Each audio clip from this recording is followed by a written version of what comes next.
మెదక్ జిల్లా రామాయపేట మండలం కేంద్రంలోని మహాత్మా జ్యోతి బాపులే 134వ వర్ధంతి వేడుకలు అన్ని సబ్బండ వర్గాల నాయకుల ఆధ్వర్యంలో ఘనంగా నిర్వహించారు. ఈ సందర్భంగా వారు మాట్లాడుతూ జ్యోతి బాపులే అణగారిన సమాజ అభ్యున్నతి కోసం అంకిత భావంతో పనిచేసిన గొప్ప సంఘ సంస్కర్త ఆయనన్నారు.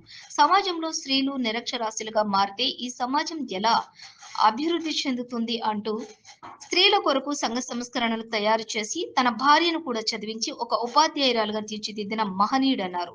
ఈ కార్యక్రమంలో పట్టణ నాయకులు శంకర్ గౌడ్, భానుచందర్, పంజా విజయ్ కుమార్, పోచమ్మల అశ్విని, శ్రీనివాస్, మెట్టు గంగారం, సుంకోజు దామోదర్, జహీరుద్దీన్, పొంతూరి రాజు తదితరులు పాల్గొన్నారు. అణచివేతకు గురే సమయంలో ఆయన ఒక ఉక్కుపాదంతో ముందుకు నడిచి మహిళలకు చదువు రావాలి, మహిళలు కూడా ముందుకు సాగాలి, మహిళలు కూడా ఈ దేశంలో ఒక భాగం అనేసి ఆయన ఎంతో దేశానికి స్ఫూర్తిగా నిలబడిండు. అట్లనే మేము ఆయన ఆశయాలను ఈ దేశంలో కొనసాగిస్తామనేసి నేను ఈ సందర్భంగా జ్యోతి అయినటువంటి మహాత్మా జ్యోతిరావు పూలే గారి వర్ధంతిని ఈరోజు రామాయపేటలో ఘనంగా నిర్వహించడం జరిగింది. ఏదైతే మనకు స్వాతంత్రం పూర్వము ఏదైతే ఆధిపత్య కులాల అహంకారంతో బడుగు బలహీన వర్గాలను అణిచివేసిన సందర్భంలో పూలే అనేటువంటి ఒక మహనీయుడు వచ్చి బలుగు బలహీన వర్గాలకు నేనున్నానని వెన్నుదన్ని ముందుకు రావడం జరిగింది. ఎప్పుడైతే అప్పుడు బడుగు బలహీన వర్గాలకు విద్య అనేది అందరి ద్రాక్షగా ఉండేది.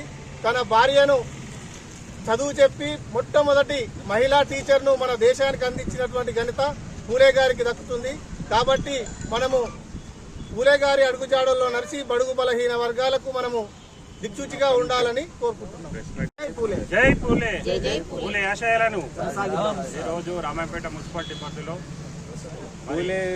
మొత్తం బీసీల ఐక్యతతోటి, బలహీన వర్గాల ఐక్యతతోటి, ప్రతి ఉన్నత వర్గాల ఐక్యతతోటి ఈ రోజు రామాయపేట పట్టణంలో పూలే గారి 135వ వర్ధంతి సందర్భంగా పాల్గొని అందరం మూలమాలలు సమర్పించుకొని ఆయన ఆశయాలు కొనసాగించాలని చెప్పేసి మేము రామాయపేట ప్రజలకు కానీ చుట్టుపక్కల గ్రామ ప్రజలకు కానీ మెసేజ్ ఇవ్వడం జరుగుతుంది. మరి 200 సంవత్సరాలు 180 సంవత్సరాల క్రితమే బడుగు బలహీన వర్గాల కోసం ఉన్నత వర్గాలను ఎదిరించి ఆ రోజు చదువు అంటే అంటరానితనంగా చూసే రోజులు అవి పెత్తందారులు కొనసాగిస్తున్నటువంటి సందర్భంలో మరి పూలే దంపతులు వాళ్ళంతా వాళ్ళే విద్య నేర్చుకుని తన భార్యకు విద్యని అందించి మరి బడుగు బలహీన వర్గాలకు మరి అప్పుడున్నటువంటి సమస్యలను దీర్ఘంగా ధైర్యంతో, ముక్కవని ధైర్యంతో ఎదిరించి వాళ్ళు కొట్టినా కానీ ఎంతో ఇబ్బంది పెట్టినా కానీ మరి ఒక అంకితంతో మరి వాళ్ళు నిలబడి ఒక సమాజానికి మెసేజ్ చదువు అంటే ఏంది, చదువు సంతలు అంటే ఏంది, మనం ఏ విధంగా ఉండాలి, మరి మనం ఐక్యతతో ఏ విధంగా ఉండాలని చెప్పేసి మన ప్రపంచానికి 150-180 సంవత్సరాల క్రితమే చాటి చెప్పినటువంటి మహనీయులు ఏదైతే ఉన్నదో పూలే గారి జ్యోతిబా పూలే దంపతులను మనం ఈ రోజు స్మరించుకోవడం ఎంతైనా అవసరం ఉందని చెప్పేసి మేము బీసీ సంఘం తరఫున కానీ రామాయపేట ప్రజల తరఫున కానీ మేము కోరుకోవడం జరుగుతుంది. జై. ఆ రోజులో కూడా ఒక మహిళలను సరైన గౌరవం దక్కించడానికి,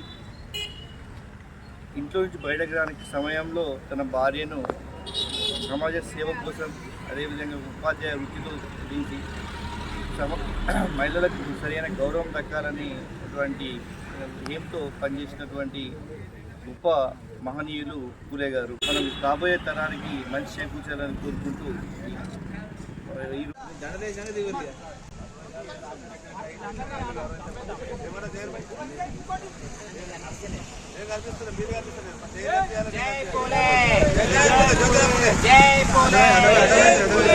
బడుగు బలహీన వర్గాల ఐక్యత.